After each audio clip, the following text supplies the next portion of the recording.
ಇತಿಹಾಸದ ಪುಟಗಳಲ್ಲಿ 1818ರಲ್ಲಿ ಕೋರೆಗಾಂವ್ನಲ್ಲಿ ನಡೆದಿದ್ದಂತಹ ಭೀಕರ ಯುದ್ಧದಲ್ಲಿ 28,000 ಪೇಶ್ವೆಗಳನ್ನ ಕೇವಲ 500 ಜನ ಮಹರ್ ಸೈನಿಕರು ಕೊಚ್ಚಿ ಹಾಕಿದ್ದರು. ಇದರಲ್ಲಿ 26 ಮಹರ್ ಸೈನಿಕರು ಹುತಾತ್ಮರಾಗಿದ್ದರು. ಅವರ ಆ ಒಂದು ನೆನಪುಗಳು ಇತಿಹಾಸದ ಪುಟಗಳಲ್ಲಿ ಮುಚ್ಚಿ ಹೋಗಿತ್ತು. ಅದನ್ನ ಬೆಳಕಿಗೆ ತಂದಂತವರು ಸಂವಿಧಾನ ಶಿಲ್ಪಿ ಡಾಕ್ಟರ್ ಬಾಬಾ ಸಾಹೇಬ್ ಅಂಬೇಡ್ಕರ್ ಅವರು. ಈ ಒಂದು ಭೀಮಾ ಕೋರೆಗಾಂವ್ ವಿಜಯೋತ್ಸವದ ಪ್ರಯುಕ್ತ ಡಾಕ್ಟರ್ ಬಾಬಾ ಸಾಹೇಬ್ ಅಂಬೇಡ್ಕರ್ ಅವರ ಪುತ್ಥಳಿಯನ್ನ ಆನೇಕಲ್ ತಾಲೂಕು ಪಂಚಾಯತಿಯ ಕಚೇರಿಯ ಮುಂಭಾಗದಲ್ಲಿ ಪ್ರತಿಷ್ಠಾಪನೆಯನ್ನ ಇದೇ ಜನವರಿ 19ರಂದು ಮಾಡಲಾಗ್ತಾ ಇದೆ. ಡಾಕ್ಟರ್ BR ಅಂಬೇಡ್ಕರ್ ಯುವಕರ ಸಂಘದ ಸಂಸ್ಥಾಪಕ ರಾಜ್ಯಾಧ್ಯಕ್ಷ ಆಗಿರುವಂತಹ ಮರಸೂರು ಕೃಷ್ಣಪ್ಪನವರ ನೇತೃತ್ವದಲ್ಲಿ ಈ ಒಂದು ಪುತ್ಥಳಿ ಪ್ರತಿಷ್ಠಾಪನೆ ಆಗ್ತಾ ಇದೆ. ಹಾಗೆ ಈ ಒಂದು ಕಾರ್ಯಕ್ರಮಕ್ಕೆ ಸಚಿವರು ಹಾಗೆ ಶಾಸಕರು ಆಗಮಿಸ್ತಾ ಇದ್ದಾರೆ. ಈ ಒಂದು ಲೋಕಾರ್ಪಣೆ ಕಾರ್ಯಕ್ರಮದ ನಿಮಿತ್ತ ಪತ್ರಿಕಾಗೋಷ್ಠಿಯನ್ನು ಏರ್ಪಡಿಸಲಾಗಿತ್ತು. ಈ ಒಂದು ಪತ್ರಿಕಾಗೋಷ್ಠಿಯಲ್ಲಿ ಡಾಕ್ಟರ್ BR ಅಂಬೇಡ್ಕರ್ ಯುವಕರ ಸಂಘದ ಸಂಸ್ಥಾಪಕ ರಾಜ್ಯಾಧ್ಯಕ್ಷ ಆಗಿರುವಂತಹ ಮರಸೂರು ಕೃಷ್ಣಪ್ಪ, ಹಾಗೆ ಮಹಿಳಾ ಘಟಕದ ರಾಜ್ಯಾಧ್ಯಕ್ಷ ಆಗಿರುವಂತಹ ಬೊಮ್ಮಸಂದ್ರದ ರೇಣುಕಾ, ಮೀಸೆ ಮುನಿಯಪ್ಪ, ಪಿಳ್ಳಣ್ಣ ಮುಂತಾದವರು ಪತ್ರಿಕಾಗೋಷ್ಠಿಯಲ್ಲಿ ಭಾಗವಹಿಸಿ ಕಾರ್ಯಕ್ರಮದ ವಿವರಣೆಗಳನ್ನ ಹಂಚಿಕೊಂಡಿದ್ದು ಹೀಗೆ. ಭೀಮ್ ಜೈ ಭೀಮ್, ಜೈ ಭೀಮ್, ಜೈ ಭೀಮ್. ಆತ್ಮೀಯ ಮಾಧ್ಯಮ ಮಿತ್ರರೇ, ಏನಿವತ್ತಿನ ದಿನ ಮಾಧ್ಯಮದವರ ಮುಂದೆ ಡಾಕ್ಟರ್ BR ಅಂಬೇಡ್ಕರ್ ಯುವಕರ ಸಂಘ ವತಿಯಿಂದ ದಿನಾಂಕ 19/1/2025 ಭಾನುವಾರದಂದು ಭಾರತ ರತ್ನ, ಸಂವಿಧಾನ ಶಿಲ್ಪಿ, ಮಹಾಮೇಧಾವಿ, ವಿಶ್ವಜ್ಞಾನಿ, ವಿಶ್ವಮಾನವ, ಮಹಾನಾಯಕನ ಪುತ್ಥಳಿಯನ್ನು ಇವತ್ತಿನ ದಿನ ನಾವು ತಾಲೂಕು ಕಚೇರಿ ಮುಂಭಾಗದಲ್ಲಿ 9 ಅಡಿ ಕಂಚಿನ ವಿಗ್ರಹವನ್ನು ನಾವು ಪ್ರತಿಷ್ಠಾಪನೆ ಮಾಡ್ತಾಯಿದ್ದೀವಿ ಸಂಘಟನೆ ವತಿಯಿಂದ. ಈ ಕಾರ್ಯಕ್ರಮಕ್ಕೆ ಈ ತಾಲೂಕಿನ ಜನಪ್ರಿಯ ಶಾಸಕರಾದ B. ಶಿವಣ್ಣವರ ನೇತೃತ್ವದಲ್ಲಿ ಈಗಿನ ಕ್ಯಾಬಿನೆಟ್ ಮಿನಿಸ್ಟರ್ ಆದ ಮಂತ್ರಿಗಳು ಸಹ ಈ ಕಾರ್ಯಕ್ರಮಕ್ಕೆ ಭಾಗವಹಿಸ್ತಿದ್ದಾರೆ.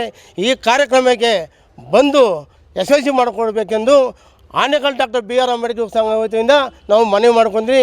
ಈ ತಾಲೂಕಿನ ಎಲ್ಲ ಪ್ರಗತಿಪರ ಚಿಂತಕರು, ಕನ್ನಡ ಪರ ಹೋರಾಟಗಾರರು, ದಲಿತ ಮುಖಂಡರು, ಮಹಿಳಾ ಮುಖಂಡರು, ದಲಿತ ಪರ ಸಂಘಟನೆಗಳು, ಎಲ್ಲ ಪ್ರಗತಿಪರ ಸಂಘಟನೆಗಳು, ಈ ತಾಲೂಕಿನ ಎಲ್ಲ ಕುಲ ಬಾಂಧವರು, ಅಂಬೇಡ್ಕರ್ ಅಭಿಮಾನಿಗಳು ಬಂದು ಈ ಕಾರ್ಯಕ್ರಮ ಭಾಗವಹಿಸಿ ಯಶಸ್ವಿ ಮಾಡಿಕೊಡ್ಬೇಕೆಂದು ಆನೇಕಲ್ ಡಾಕ್ಟರ್ BR ಅಂಬೇಡ್ಕರ್ ವತಿಯಿಂದ ನಾವು ಮನವಿ ಮಾಡ್ಕೊಳ್ತಾ ಇದ್ದೀವಿ. ಜೈ ಭೀಮ್, ಜೈ ಭೀಮ್, ಜೈ ಭೀಮ್. ದಿನಾಂಕ 19/1/2025 ಭಾನುವಾರ. ಉದ್ದೇಶ ಬಾಬಾ ಸಾಹೇಬ್ ಅಂಬೇಡ್ಕರ್ ಕಂಚಿನ ಪುತ್ಥಳಿ ಉದ್ಘಾಟನೆ ಸ್ಥಾಪನೆ ಮಾಡ್ತಾ ಇದ್ದೀವಿ. ಇನ್ನು ಮುಂದಿನ ಹೋರಾಟದಲ್ಲಿ ನಮ್ಮ ಸಂಘಟನೆ ಇದ್ದೇ ಇರುತ್ತೆ. ಇನ್ನು ಈಗಾಗಲೇ ನಮ್ಮ ಮುಂದಿನ ನಡೆ ಮತ್ತು ಮುಂದಿನ ಹೆಜ್ಜೆ ಬುದ್ಧ ಮತ್ತು ಬಸವಣ್ಣವರ ವಿಗ್ರಹ ಇಡಬೇಕು ಅಂತ ಒಂದು ತೀರ್ಮಾನ ಮಾಡ್ಕೊಂಡಿದ್ದೀರಿ. ಅದೇ ರೀತಿ ಮುಂದಿನ ಎಲ್ಲರೂ ಸಹಕಾರ ಕೊಟ್ಟು ವೇಮರೆಡ್ಡಿ ಸಹ ಇಕ್ತಾ ಇದ್ದೀರಿ ಸಂಘಟನೆ ವತಿಯಿಂದ.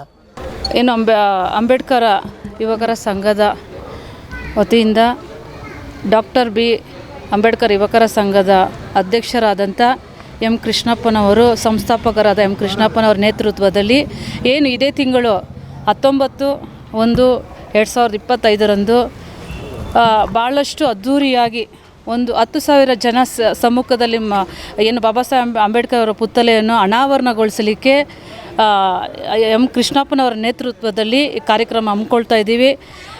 ಇದ್ರ ನಮ್ಮ ಮಾಧ್ಯಮ ಮಿತ್ರರ ಮುಖಾಂತರ ತಿಳಿಸುವುದೇನೆಂದರೆ, ಎಲ್ಲ ಪ್ರಗತಿಪರ ಸಂಘಟನೆಗಳು, ಕನ್ನಡ ಪರ ಸಂಘಟನೆಯವರು, ದಲಿತ ಪರ ಸಂಘಟನೆಯವರು, ವಿದ್ಯಾರ್ಥಿ ಪರ ಸಂಘಟನೆಗಳು ಎಲ್ಲರೂ ಒಕ್ಕೂಟಿ ಏನು ಈ ಆನೇಕಲ್ ಒಂದು ಮೀಸಲು ಕ್ಷೇತ್ರದ ಈ ಒಂದು ಸುಂದರವಾದ ಈ ಒಂದು ಇದರಲ್ಲಿ ಅಂಬೇಡ್ಕರ್ ಅವರ ಪುತ್ಥಳಿ ನಿರ್ಮಾಣ ಮಾಡ್ತಾ ಇದ್ದಾರೆ. ದಯವಿಟ್ಟು ತಾವೆಲ್ಲ ಭೀಮ ಬಂಧುಗಳು ಭಾಗವಹಿಸಿ ಈ ಕಾರ್ಯಕ್ರಮವನ್ನು ಯಶಸ್ವಿಗೊಳಿಸಬೇಕಂತ ತಮ್ಮನ್ನು ವಿನಂತಿಸ್ಕೊಳ್ತೀನಿ. ಜೈ ಭೀಮ್. ಇಂದಿನ ಸುದ್ದಿಗೋಷ್ಠಿ ಕರೆದಿದ್ದ ವಿಚಾರ ಏನಂದರೆ, ಕಾರಣಾಂತರಗಳಿಂದ 1/1/2025 ನಮ್ಮ ಕೋರೆಗಾಂವ್ ವಿಜಯೋತ್ಸವ ಮಾಡಬೇಕಾಗಿತ್ತು. ಕಾರಣಾಂತರಗಳಿಂದ ಟೈಮು ಸಾಕಾಗದೇ ಇರೋದ್ರಿಂದ ಅದು ಮಾಡಲಿಲ್ಲ. ಹಾಗಾಗಿ 19/1/2025 ನಮ್ಮ ಡಾಕ್ಟರ್ BR ಅಂಬೇಡ್ಕರ್ ಪುತ್ಥಳಿ 9 ಅಡಿ ಕಂಚಿನ ಪುತ್ಥಳಿಯನ್ನು ನಾವು ಅನಾವರಣಗೊಳಿಸ್ತಾ ಇದ್ದೀವಿ. ಅಲ್ಲಿಂದ ಬಂದು ನಮ್ಮ ಅಂಬೇಡ್ಕರ್ ಪುತ್ಥಳಿಗೆ ಮಾಲಾರ್ಪಣೆ ಮಾಡಿ ಅಲ್ಲಿಂದ ನಮ್ಮ ನಡಗಿಯಲ್ಲಿ ತಾಲೂಕು ಪಂಚಾಯತ್ ಮುಂಭಾಗ 9 ಅಡಿ ಪುತ್ಥಳಿಯನ್ನು ಕಂಚಿನದಲ್ಲಿ ಉದ್ಘಾಟನೆ ಮಾಡ್ತಾಯಿದ್ದೀವಿ. ಉದ್ಘಾಟನೆಯ ನಮ್ಮ ಹೆಮ್ಮೆಯ ಡಾಕ್ಟರ್ ಯಾರು MLA ಶಿವಣ್ಣನವರು ಅವ್ರು ಬಂದು ಇಲ್ಲಿ ಉದ್ಘಾಟನೆ ಮಾಡಬೇಕು, ಮಾಡ್ತಾರೆ. ಅಧ್ಯಕ್ಷತೆಯಲ್ಲಿ ಅವ್ರ ಅಧ್ಯಕ್ಷತೆಯಲ್ಲಿ ನಾವು ಮಾಡ್ತಾಯಿದ್ದೀವಿ. ನಮ್ಮ ಹೆಮ್ಮೆಯ ನಾಯಕ ಅಂತ ಹೇಳ್ಬೋದು ನಮ್ಮ ತಾಲೂಕಿಗೆ. ಹಾಗಾಗಿ ಅವರು ನಮ್ಮ ಅಧ್ಯಕ್ಷತೆಯಲ್ಲಿ ಬರ್ತಾ ಇದ್ದಾರೆ.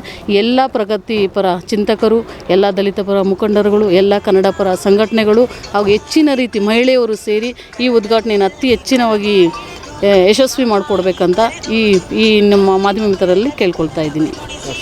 ಆಮೇಲೆ ಇನ್ನೊಂದು ಗದ್ದರ್ ಅವರು ಮಗಳು ಬರ್ತಾ ಇದ್ದಾರೆ, ಒಂದು ಮುಖ್ಯ ಅತಿಥಿಯಾಗಿ ಬರ್ತಾ ಇದ್ದಾರೆ. ಅವ್ರ ಹೆಸರು ವೆನ್ನಲ ಅಂತೇಳಿ. ಮತ್ತು ಗದ್ದಗ ಅವರು ತಮ್ಮವರು ಬರ್ತಾ ಇದ್ದಾರೆ, ಅವ್ರ ಮಗಳು ಬರ್ತಾ ಇದ್ದಾರೆ. ಹಾಗೆ ಅವರೆಲ್ಲರೂ ನಮ್ಮ ಕಾರ್ಯಕ್ರಮವನ್ನು ಅತಿ ಹೆಚ್ಚಿನಾಗಿ ಉದ್ಘಾಟಿಸ್ಕೊಡ್ತಾರೆ ಅಂತ ಹೇಳ್ತಾ ಈ ಮುಖಾಂತರ ಕೇಳ್ಕೊತಾ ಇದ್ದೀವಿ. ಆಮೇಲೆ ನೀರಿನ ವ್ಯವಸ್ಥೆ ಇದೆ, ಊಟನ ಒಂದು ವ್ಯವಸ್ಥೆ ಇದೆ. ಎಲ್ಲ ಒಂದು ಯಾರ್ಯಾರು ಬರ್ತಾ ಇದ್ದಾರೆ ಎಲ್ಲ ಅತಿ ಹೆಚ್ಚಿನ ಈ ಗ್ರಾಮಸ್ಥರು ಎಲ್ಲರೂ ಅವ್ರಿಗೆಲ್ಲ ಹೆಚ್ಚಿನ ಒಂದು ಅನ್ನ ಮತ್ತು ನೀರು ಎರಡೂ ಇದೆ ಅಂತ ಹೇಳ್ತಾ ಈ ಮುಖಾಂತರ ಹೇಳ್ತೀವಿ. ಈ ದಿನ ಆನೇಕಲ್ ತಾಲೂಕು ಪಂಚಾಯಿತಿ ಆವರಣದಲ್ಲಿ ಇವತ್ತು ಏನು ಸುದ್ದಿಗೋಷ್ಠಿ ಮಾಡ್ತಾ ಇದ್ದೀವಿ ಅಂದರೆ, ದಿನಾಂಕ 1/1/2025 ಏನು ಒಂದು ಕೋರೆಗಾಂವ್ ವಿಜಯೋತ್ಸವದ ಪ್ರಯುಕ್ತವಾಗಿ ಅಂಬೇಡ್ಕರ್ ಪ್ರತಿಮೆ ಅನಾವರಣ ಹಮ್ಮಿಕೊಂಡಿದ್ವಿ. ಅದು ಕಾರಣಾಂತರಗಳಿಂದ ಮುಂದೂಡಿ ಇವತ್ತು ದಿನಾಂಕ ಒಂದು ನಿಗದಿಯಾಗಿದೆ 19/1/2025. ಆ ದಿನ ಡಾಕ್ಟರ್ BR ಅಂಬೇಡ್ಕರ್ ಯುವಕರ ಸಂಘ ಸಂಸ್ಥಾಪಕ ರಾಜ್ಯಾಧ್ಯಕ್ಷರಾದ ಡಾಕ್ಟರ್ ಮರ್ಸೂರು M. ಕೃಷ್ಣಪ್ಪನವರ ಒಂದು ನೇತೃತ್ವದಲ್ಲಿ ಅವರ ಒಂದು ನೇತೃತ್ವದಲ್ಲಿ ಏನು ಇವತ್ತು ತಾಲೂಕು ಪಂಚಾಯತ್ ಆವರಣದಲ್ಲಿ ಅಂಬೇಡ್ಕರ್ ಪ್ರತಿಮೆ ಅನಾವರಣ ಆಗೋದಕ್ಕೆ ಸಿದ್ಧತೆಗಳು ಆಲ್ರೆಡಿ ಎಲ್ಲ ಆಗಿದೆ. ಆ ಒಂದು ಕಾರ್ಯಕ್ರಮದಲ್ಲಿ ನಮ್ಮ ಈ ಕ್ಷೇತ್ರದ ಒಂದು ಜನಪ್ರಿಯ ಶಾಸಕರಾದ B. ಶಿವಣ್ಣನವರು ಒಂದು ಉದ್ಘಾಟನೆ ಮಾಡ್ತಾ ಇದ್ದಾರೆ. ಹಾಗಾಗಿ ಇವತ್ತಿನ ಹೆಚ್ಚಿನ ಒಂದು ಜನಸಂಖ್ಯೆ, ಇವತ್ತು ತಾಲೂಕಿನಾದ್ಯಂತ ಹೆಚ್ಚಿನ ಜನಸಂಖ್ಯೆ ಇದರಲ್ಲಿ ಭಾಗವಹಿಸಿ ಈ ಕಾರ್ಯಕ್ರಮನ ಯಶಸ್ವಿ ಮಾಡಬೇಕು. ಹಾಗೆ ಈ ಒಂದು ಕಾರ್ಯಕ್ರಮಕ್ಕೆ ವೈಯಕ್ತಿಕವಾಗಿ ನಮ್ಮನ್ನು ಕರೆದಿಲ್ಲ, ನಾವ್ಯಾಕೆ ಬರಬೇಕು ಅನ್ನೋ ಒಂದು ಭಾವನೆಗಳನ್ನು ಜನ ಬಿಟ್ಟು ಇವತ್ತು ಅಂಬೇಡ್ಕರ್ ಅವರ ಒಂದು ಅನುಕೂಲಗಳನ್ನ ಪ್ರತಿಯೊಬ್ಬರು ಪಡ್ಕೊಳ್ಳೋತ ಅಂತ ಪ್ರತಿಯೊಬ್ಬರು ಇದರಲ್ಲಿ ಭಾಗವಹಿಸಬೇಕು. ಅಂಬೇಡ್ಕರ್ ಅಭಿಮಾನ ಇರೋಂಥವ್ರು, ಅವರ ಮೇಲೆ ಒಂದು ಪ್ರೀತಿ ಗೌರವ ಇರೋಂಥವ್ರು. ನೀವು ಈ ಕೂಡ ಎಲ್ಲ ನಮ್ಮ ಚಾನಲ್ಗೆ ಸಬ್ಸ್ಕ್ರೈಬ್ ಆಗಿಲ್ಲ ಅಂದರೆ ಸಬ್ಸ್ಕ್ರೈಬ್ ಬಟನನ್ನು ಕ್ಲಿಕ್ ಮಾಡಿ, ಪಕ್ಕದಲ್ಲಿರೋ ಬೆಲ್ ಐಕನನ್ನು ಕ್ಲಿಕ್ ಮಾಡಿ. ನಾವು ಅಪ್ಲೋಡ್ ಮಾಡುವಂತಹ ವೀಡಿಯೋಸ್ ನಿಮಗೆ ನೋಟಿಫಿಕೇಶನ್ ಬರುತ್ತೆ.